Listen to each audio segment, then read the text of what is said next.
Nisto cremos, capítulo 25. Os adventistas do sétimo dia creem que o salário do pecado é a morte, mas Deus, o único que é imortal, concederá a vida eterna a seus remidos.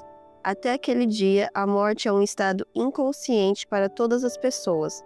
Quando Cristo, que é a nossa vida, se manifestar, os justos ressuscitados e os justos vivos serão glorificados e arrebatados para o encontro de seu Senhor. A segunda ressurreição, a ressurreição dos ímpios, ocorrerá 1000 anos mais tarde. Morte e ressurreição. O exército filisteu dirigiu-se para Sunem, estabeleceu ali seu acampamento e preparou-se para atacar Israel. Longe de sentir-se otimista, o rei Saul posicionou o exército israelita nas proximidades do Monte Gilboa.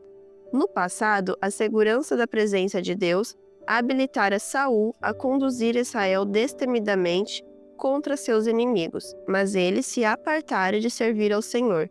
E quando o rei apóstata tentou estabelecer contato com Deus a respeito do resultado da batalha iminente, Deus recusou-se a manter qualquer comunicação com ele. O agourento temor do desconhecido dia seguinte pesava sobre o coração de Saul. Se tão somente Samuel estivesse ali, mas Samuel havia morrido e não mais poderia aconselhá-lo, ou será que poderia? Localizando uma feiticeira que escapara suas caçadas anteriores contra essa espécie de gente, o enorme rei tentou obter por intermédio dela alguma informação quanto ao resultado da batalha do dia seguinte. Ele requereu: "Faze-me subir a Samuel." Durante a sessão, a médium viu um espírito que subia da terra. Esse espírito informou ao desgraçado rei que não apenas Israel iria perder a batalha, como também ele e seus filhos seriam mortos. A predição provou-se verdadeira, mas foi realmente o espírito de Samuel que fez a predição? Como poderia uma feiticeira condenada por Deus possuir poder sobre o espírito de Samuel, profeta divino? E de onde veio Samuel? Por que o seu espírito subiu da terra? O que a morte fizera com Samuel? Se não foi o espírito de Samuel que falou com Saul, quem foi? Examinemos aquilo que a Bíblia tem a dizer quanto ao assunto da morte e da ressurreição. Imortalidade e morte. Imortalidade é o estado ou qualidade daquilo que não está sujeito à morte. Os tradutores das Escrituras usaram a palavra imortalidade para traduzir os termos gregos atanásia, ausência de morte, e aftársia, incorruptibilidade. De que modo esses conceitos se relacionam com Deus e com os seres humanos? Imortalidade. As Escrituras revelam que o Deus eterno é imortal. 1 Timóteo 1,17. De fato, ele é o único que possui a imortalidade. 1 Timóteo 6,16. Ele é incriado, autoexistente, não tendo começo nem fim. As Escrituras, em parte alguma, descrevem a imortalidade como uma qualidade ou estado que o homem, ou sua alma ou espírito, possui inerentemente. Os termos usualmente traduzidos como alma e espírito ocorrem mais de 1.600 vezes na Bíblia, mas em nenhum caso estão associados a imortal ou imortalidade. Em contraste com Deus, portanto, os seres humanos são mortais. A Escritura compara sua vida com uma neblina, que aparece por instante e logo se dissipa. Tiago 4,14. Eles são apenas carne, vento que passa e já não volta. Salmos 78,39. O homem nasce como a flor e murcha, foge como a sombra e não permanece. Jó 14,2. Deus e os seres humanos diferem acentuadamente. Deus é infinito, os homens são finitos. Deus é imortal, eles são mortais. Deus é eterno, eles são transitórios. Imortalidade condicional. Na criação, formou o Senhor Deus o homem do pó da terra e lhe soprou nas narinas o fôlego de vida, e o homem passou a ser alma vivente. Gênesis 2, 7. O relatório da criação revela que a vida da humanidade deriva de Deus. O corolário desse fato básico é que a imortalidade não é inerente ao homem, mas é um dom de Deus. Quando Deus criou Adão e Eva, concedeu-lhes liberdade de decisão, a capacidade de escolher. Ele poderia obedecer ou deixar de fazê-lo, e a continuação de sua existência dependeria de contínua obediência, através do poder de Deus. Assim, a sua posse do dom da imortalidade era condicional. Deus esclareceu cuidadosamente as condições sob as quais ele perderia esse dom. Comendo da árvore do conhecimento do bem e do mal, Deus o advertiu: no dia em que dela comeres, certamente morrerás. Gênesis 2,17. Morte, salário do pecado. Contradizendo a afirmativa divina de que a desobediência acarretaria a morte, Satanás assegurou: certamente não morrereis. Gênesis 3,4. Mas depois de haverem transgredido a ordem divina, Adão e Eva descobriram que o salário do pecado é realmente a morte. Romanos 6,23. Seu pecado lhes trouxe a sentença: retornarás à terra, pois dela foste formado, porque tu és pó e ao pó tornarás. Gênesis 3,19. Essas palavras não indicam uma continuação da vida, e sim a sua cessação. Depois de pronunciar essa sentença, Deus barrou ao par pecaminoso o acesso à árvore da vida, para que não pudessem comer e viver para sempre. Gênesis 3,22. Essa ação divina tornou claro que a imortalidade prometida com base na obediência havia se perdido através do pecado. Agora eles se haviam tornado mortais, sujeitos à morte. E uma vez que Adão não mais poderia transmitir aquilo que ele próprio não possuía, a morte passou a todos os homens porque todos pecaram. Romanos 5,12. Foi tão somente a misericórdia de Deus que protegeu Adão e Eva da morte imediata. O Filho de Deus oferecera-se para dar sua própria vida, a fim de que tivessem outra oportunidade, uma segunda chance. Ele era o Cordeiro de Deus, morto desde a fundação do mundo. Apocalipse 13,8. Esperança para a humanidade. Embora as pessoas nasçam mortais, a Bíblia as estimula a perseguirem a imortalidade. Veja, por exemplo, Romanos 2,7. Jesus Cristo é a fonte de sua imortalidade. O dom de Deus é a vida eterna em Cristo Jesus, nosso Senhor. Ele não só destruiu a morte, como trouxe à luz a vida e a imortalidade. 2 Timóteo 1,10.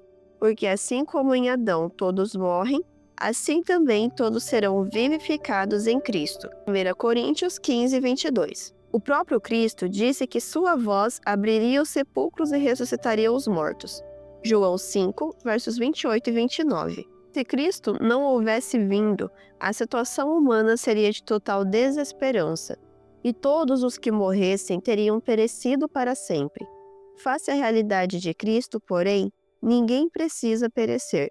Disse João: porque Deus amou o mundo de tal maneira que deu seu Filho unigênito, para que todo aquele que nele crê não pereça, mas tenha vida eterna. João 3,16. Assim, a fé em Cristo não apenas salva da penalidade do pecado, como também traz consigo o inapreciável dom da imortalidade. Cristo trouxe imortalidade mediante o Evangelho. Paulo nos assegura que são as Sagradas Escrituras que nos tornam sábios para a salvação pela fé em Cristo Jesus. Aqueles que não recebem o Evangelho não receberão a imortalidade. O recebimento da imortalidade. O momento em que nos será concedido o dom da imortalidade é assim descrito por Paulo: eis que vos digo um mistério. Nem todos dormiremos, mas transformados seremos todos num momento, num abrir e fechar de olhos, ao ressoar da última trombeta. A trombeta soará, os mortos ressuscitarão incorruptíveis, e nós seremos transformados, porque é necessário que este corpo corruptível se revista da incorruptibilidade, e que o corpo mortal se revista da imortalidade. E quando este corpo corruptível se revestir de incorruptibilidade, e que é mortal se revestir de imortalidade, então se cumprirá a palavra que está escrita: tragada foi a morte pela vitória. 1 Coríntios 15, dos versos 51 ao 54. Isso torna muito claro que Deus não colocou a imortalidade sobre o crente por ocasião da morte, mas irá concedê-la na ressurreição, quando soar a última trombeta. Então isto que é mortal se revestirá da imortalidade, ao passo que João destaca que recebemos o dom da vida eterna quando aceitamos a Jesus Cristo como Salvador pessoal. A efetiva concretização do dom ocorrerá quando Cristo retornar. Somente então seremos transformados de mortais em imortais, de corruptíveis em incorruptíveis. A natureza da morte. Se a morte é a cessação da vida, o que diz a Bíblia quanto à condição da pessoa na morte?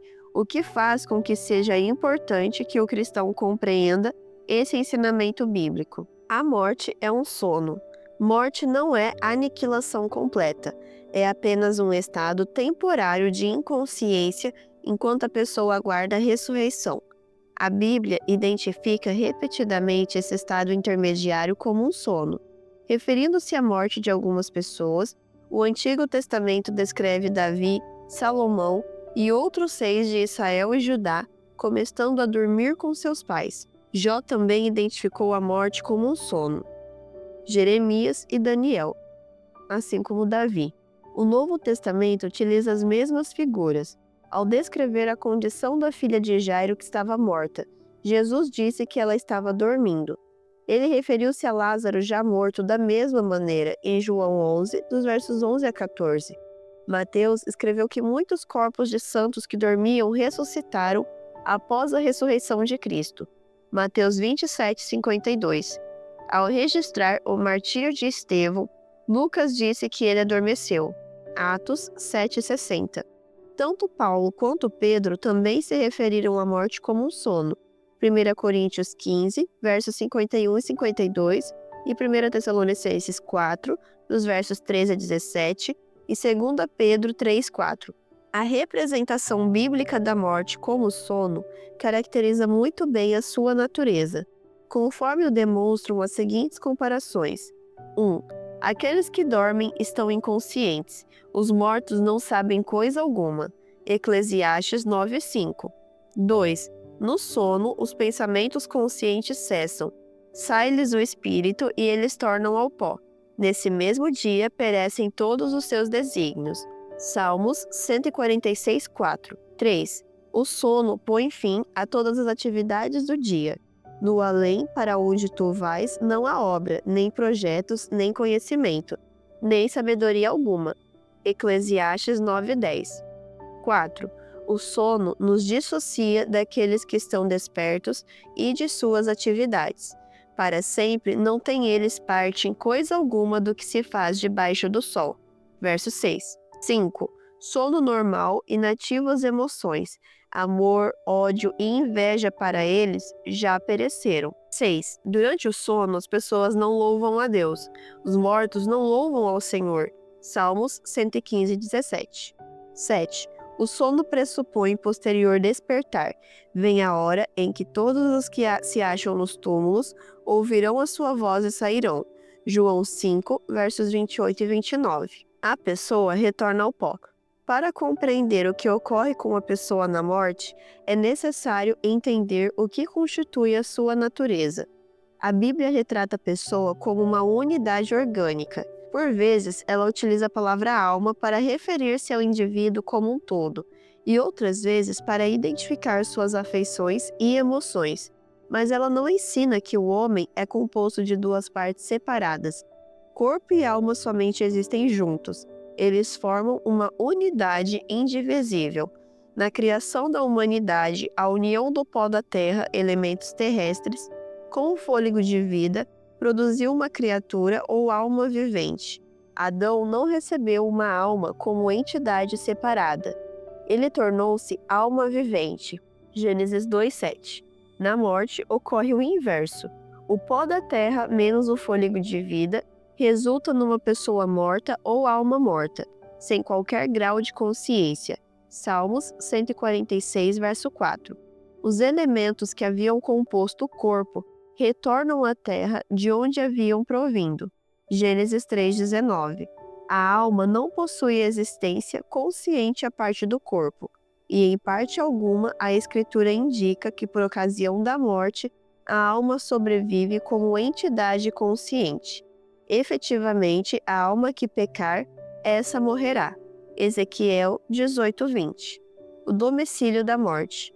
O Antigo Testamento chama de Sheol, hebraico, e Hades, grego, o lugar para onde vão as pessoas quando morrem. Nas Escrituras, Sheol normalmente significa apenas sepultura. O significado de Hades é similar ao de Sheol. Todos os mortos vão para esse lugar. Salmos 89:48. Tanto os justos quanto os ímpios, Jacó assim se expressou: chorando, descerei até a sepultura, Sheol. Gênesis 37:35. Quando a terra abriu a sua boca para engolir o rebelde Coré e seus companheiros, eles desceram vivos ao abismo. Números 16:30. O Sheol recebe a pessoa toda por ocasião da morte. Quando Cristo morreu, ele foi para a sepultura, Hades, mas na ressurreição, sua alma deixou a sepultura. Ao Davi agradecer a Deus pela cura, testificou que sua alma havia sido salva da sepultura. A sepultura não é um lugar de consciência, uma vez que a morte é um sono. Os mortos deverão permanecer em estado de inconsciência na sepultura, até a ressurreição, quando os sepulcros, Hades, entregarão os mortos. Apocalipse 20:13. O espírito retorna a Deus. Enquanto o corpo retorna à terra, o espírito retorna a Deus. Salomão disse que na morte o pó volta à terra, como era, e o espírito volta a Deus que o deu. Eclesiastes 12:7. Isso é verdadeiro para todos, tanto justos quanto ímpios. Muitos têm pensado que esse texto provê evidência de que a essência da pessoa prossegue vivendo após a morte.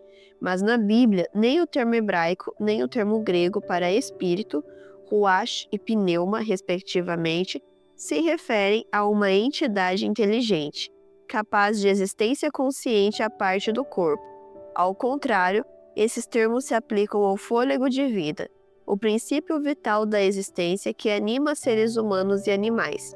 Salomão escreveu: porque o que sucede aos filhos dos homens sucede aos animais. O mesmo lhe sucede. Como morre um, assim morre o outro.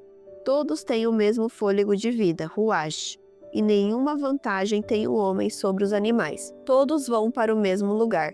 Todos procedem do pó e ao pó tornarão. Quem sabe que o fôlego de vida, ruach, dos filhos do homem se dirige para cima e o dos animais para baixo, para a terra? Eclesiastes 3, dos versos 19 a 21.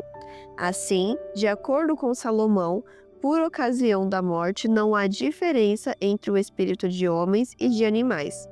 A declaração de Salomão de que o espírito ruach retorna a Deus que o deu, indica o que retorna a Deus é simplesmente o princípio vital que ele distribuiu.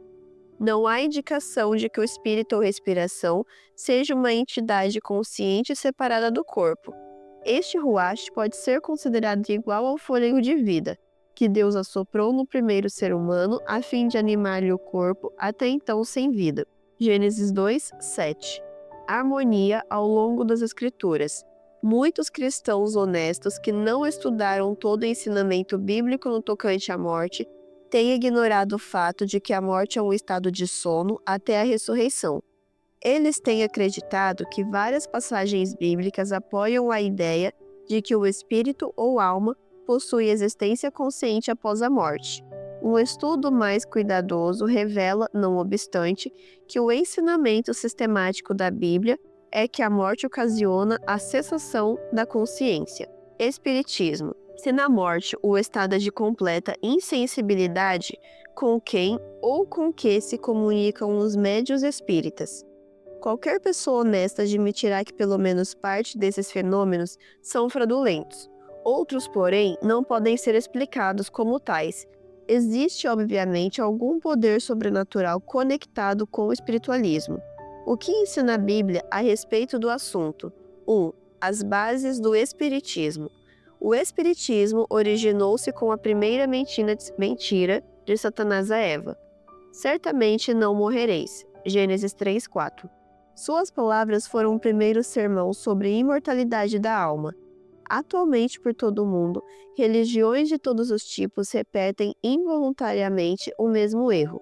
Para muitos, a sentença divina, a alma que pecar, essa morrerá, Ezequiel 18:20, tem sido invertida, recebendo significado: a alma mesmo que peque viverá eternamente. A errônea doutrina da imortalidade natural conduziu à crença do estado consciente na morte. Conforme vimos, essa posição contradiz diretamente o ensinamento bíblico a respeito do assunto. Ela foi incorporada à fé cristã a partir da filosofia pagã, particularmente a de Platão, durante o tempo da grande apostasia. Tais crenças vieram a se tornar o ponto de vista prevalecente dentro do cristianismo e ainda hoje representam um pensamento dominante. A crença de que os mortos estão conscientes preparou muitos cristãos para a aceitação do espiritismo. Se os mortos estão vivos e na presença de Deus, por que não poderiam retornar à Terra na qualidade de espíritos ministradores? E se podem fazê-lo, por que não tentar comunicação com eles, a fim de receber deles conselho e instrução para evitar infortúnios ou para receber conforto em meio a tristezas? Edificando sobre essa linha de raciocínio, Satanás e seus anjos, Apocalipse 12, versos 4 e 9, estabeleceram uma linha de comunicação através da qual podem levar a efeito os seus enganos. Por intermédio de técnicas como as sessões espíritas, eles personificam os amados falecidos, trazendo suposto conforto e segurança aos vivos. Por vezes, predizem eventos futuros, os quais, caso se tornem realidade, resultam em credibilidade para o embuste. A partir daí, as perigosas heresias por eles transmitidas recebem a marca da autenticidade, mesmo que contradigam a Bíblia e a lei de Deus. Tendo conseguido remover as barreiras contra o mal, Satanás adquire pleno domínio sobre as pessoas, afasta-as de Deus e destina-as à destruição certa. 2. Advertência contra o espiritismo. Ninguém necessita ser iludido pelo espiritismo. A Bíblia demonstra claramente que suas pretensões são falsas. Conforme vimos, a Bíblia ensina que os mortos não sabem coisa alguma, que eles jazem inconscientes na sepultura. A Bíblia também proíbe fortemente qualquer tentativa de comunicação com os mortos ou com o mundo dos espíritos. Ela diz que aqueles que pretendem comunicar-se com os mortos, tais como os médiuns da atualidade, na verdade estão se comunicando com os espíritos familiares, que são espíritos de demônios. O Senhor disse que essas atividades constituem abominação, e aqueles que as praticassem deveriam ser punidos com a morte. Isaías expressou muito bem a futilidade do espiritismo. Quando vos disserem, consultai os necromantes e os adivinhos, que chilreiam e murmuram, acaso não consultará o povo ao seu Deus? A favor dos vivos se consultarão os mortos? À lei e ao testemunho. Se eles não falarem dessa maneira, jamais verão a alva. Isaías 8, versos 19 e 20. Efetivamente, apenas os ensinamentos bíblicos podem salvaguardar os cristãos contra este avassalador engano. 3. Manifestações do Espiritismo. A Bíblia registra vários casos de atividades espiritualistas, desde os mágicos de Faraó, os mágicos, astrólogos e adivinhos de Nínive e Babilônia, até os feiticeiros e médiuns de Israel. E todas elas foram condenadas. Um exemplo é a sessão desempenhada pela feiticeira de Endor por solicitação de Saul, com a qual iniciamos este capítulo. Dizem as Escrituras: consultou Saul o Senhor, porém este não lhe respondeu nem por sonhos, nem por Urim, nem por profetas. 1 Samuel 28:6. Portanto, Deus nada teve a ver com o que aconteceu em Endor. Saul foi enganado por um demônio que personificou Samuel. Ele não viu efetivamente a Samuel. A feiticeira contemplou a forma de um homem idoso, ao passo que Saul apenas percebeu ou concluiu que se tratava de Samuel. Se queremos crer que aquela aparição era realmente Samuel, devemos nos preparar para acreditar que os feiticeiros, adivinhos, necromantes, mágicos e médiuns espíritas são capazes de chamar os justos mortos de qualquer lugar em que estejam depois de morrerem. Temos também de aceitar que o bondoso Samuel existia em estado consciente em algum lugar da terra, uma vez que o homem idoso subiu da terra. Essa sessão levou Saul ao desespero, não à esperança. No dia seguinte, ele cometeu o suicídio. Observe que o assim chamado Samuel predissera que no dia seguinte Saul e seus filhos estariam com ele. 1 Samuel 28:19. Se ele estava correto, deveríamos concluir que após a morte o desobediente Saul e o justo Samuel passariam a viver juntos. Em lugar de tudo isso, deveríamos concluir que um anjo mau produziu os eventos enganadores que ocorreram durante aquela sessão. 4. O engano final. No passado, as manifestações do espiritismo restringiam-se ao reino do oculto. Porém, mais recentemente, o fenômeno assumiu uma aparência cristã, de modo a poder enganar o mundo cristão, professando aceitar a Cristo e a Bíblia. O espiritismo tornou-se um inimigo perigoso dos crentes. Seus efeitos são sutis e enganadores, através da influência do espiritismo. A Bíblia é interpretada de molde a agradar ao coração não regenerado, enquanto suas verdades solenes e vitais são anuladas. Preocupa-se com o amor como principal atributo de Deus, rebaixando, porém, até reduzi-lo a sentimentalismo enfermiço. Pouca distinção fazendo entre o bem e o mal, a justiça de Deus, sua reprovação ao pecado, aos requisitos de sua santa lei. Tudo isso é posto de parte. O povo é ensinado a considerar o decálogo como letra morta. Fábulas aprazíveis, fascinantes, cativam os sentidos, levando os homens a rejeitar as sagradas escrituras como o fundamento da fé. Através desses meios, o certo e o errado tornam-se relativos e cada pessoa ou situação ou cultura torna-se a norma do que é verdade. Em essência, cada pessoa torna-se um Deus, cumprindo assim a promessa satânica: sereis iguais a Deus. Gênesis 3:5. Encontra-se diante de nós a hora da provação, que há de vir sobre o mundo inteiro. Apocalipse 3:10. Satanás está a ponto de usar grandes sinais e milagres em seu esforço final para enganar o mundo. Falando a respeito deste engano avassalador, João escreveu: Vi sair da boca do dragão, da boca da besta e da boca do falso profeta, 3 espíritos imundos semelhantes a rãs, porque eles são espíritos de demônios, operadores de sinais e se dirigem aos reis do mundo inteiro, com o fim de ajuntá-los para a peleja do grande dia do Deus Todo-Poderoso. Somente aqueles que são guardados pelo poder de Deus, que têm sua mente fortalecida pelas verdades das Escrituras, aceitando-as em toda a sua autoridade, estarão aptos a escapar. Todos os demais não possuem proteção e serão enredados por este poderoso engano. Primeira e segunda mortes. A segunda morte é a punição final dos pecadores impenitentes, todos aqueles cujos nomes não estão escritos no livro da vida, e ocorre no final dos 1000 anos. Não existe ressurreição desta morte. Com a destruição de Satanás e dos injustos, o pecado e a própria morte são erradicados. 1 Coríntios 15:26, Apocalipse 20:14 e 21:8.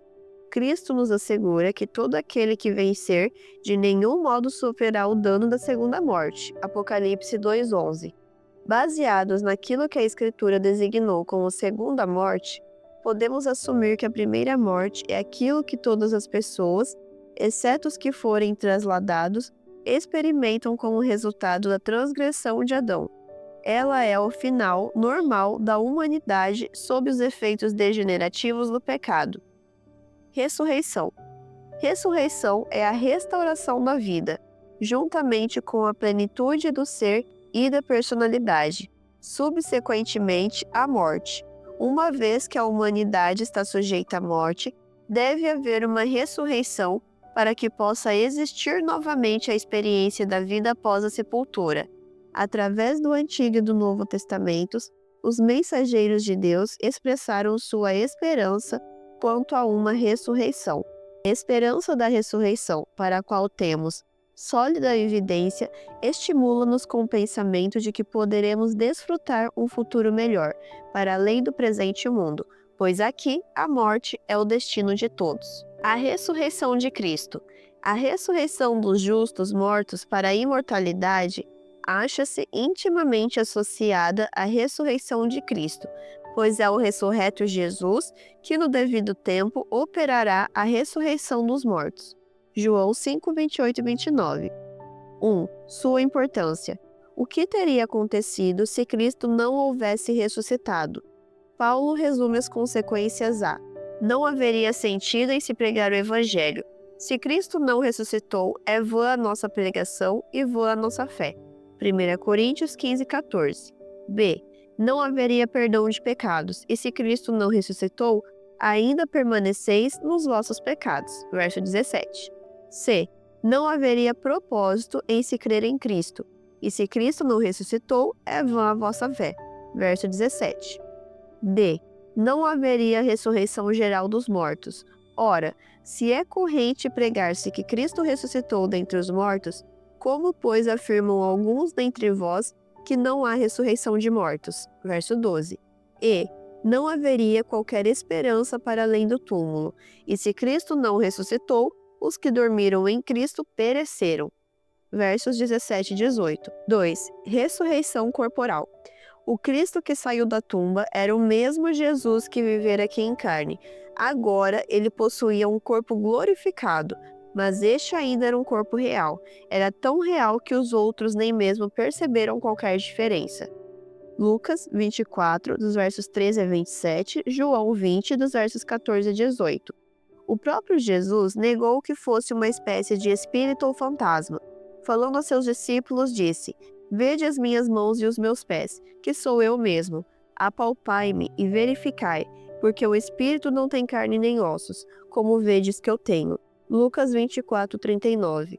A fim de demonstrar sua realidade física após a ressurreição, ele também comeu em presença deles. Verso 43. 3. Seu impacto. A ressurreição exerceu um efeito eletrizante sobre os discípulos de Cristo. Transformou um grupo de homens fracos e assustados em valentes apóstolos, prontos a empreender qualquer coisa em favor do Mestre. Filipenses 3, 10 e 11, Atos 4, 33. A missão que assumiram como resultado da ressurreição sacudiu o Império Romano e revolucionou o mundo. Atos 17:6. Foi a certeza da ressurreição de Cristo que deu sentido e poder à pregação do Evangelho. Pedro fala da ressurreição de Jesus Cristo dentre os mortos, como produzindo viva esperança nos crentes. 1 Pedro 1:3. Os apóstolos consideravam a si próprios como sob a obrigação de testemunhar de sua ressurreição. Atos 1:22. E baseavam seus ensinamentos quanto à ressurreição de Cristo sobre as predições messiânicas do Antigo Testamento. Atos 2:31. Foi o seu conhecimento pessoal da ressurreição de Jesus Cristo que concedeu grande poder ao seu testemunho. Atos 4:33. Os apóstolos enfrentaram a oposição dos líderes judeus quando prosseguiram pregando a ressurreição dos mortos através de Jesus. Quando acusado diante do Sinédrio, Paulo declarou que vivia aquela situação em virtude de sua esperança na ressurreição dos mortos. Aos Romanos, Paulo escreveu que Jesus Cristo foi declarado Filho de Deus com poder, pela ressurreição dos mortos. Romanos 1:4. No batismo, explicou ele, os cristãos testificam de sua fé na ressurreição de Cristo. Romanos 6, versos 4 e 5. As duas ressurreições. Cristo ensinou que existem duas ressurreições gerais: a ressurreição da vida, para os justos, e a ressurreição da condenação, para os injustos. João 5, 28 e 29, Atos 24, 15. Os 1000 anos separam estas ressurreições. Apocalipse 20, versos 4 e 5. A ressurreição da vida. Aqueles que participam da primeira ressurreição são chamados de benditos e santos. Apocalipse 26. Eles não experimentarão a segunda morte no lago de fogo ao final dos 1000 anos. Essa ressurreição para a vida e a imortalidade, João 5:29, 1 Coríntios 15, 52 e 53, ocorre por ocasião do segundo advento. Aqueles que a experimentarem jamais tornarão a morrer. Estarão unidos a Cristo para sempre. Como será o corpo dos ressuscitados? À semelhança de Cristo, os santos ressurretos possuirão corpo real, assim como Cristo se ergueu glorificado. Também eles serão glorificados na ressurreição. Paulo diz que Cristo transformará o nosso corpo de humilhação para ser igual ao corpo da sua glória. Filipenses 3:21. Ele chama o corpo não glorificado e o corpo glorificado de corpo natural e corpo espiritual, respectivamente. O primeiro é mortal e corruptível.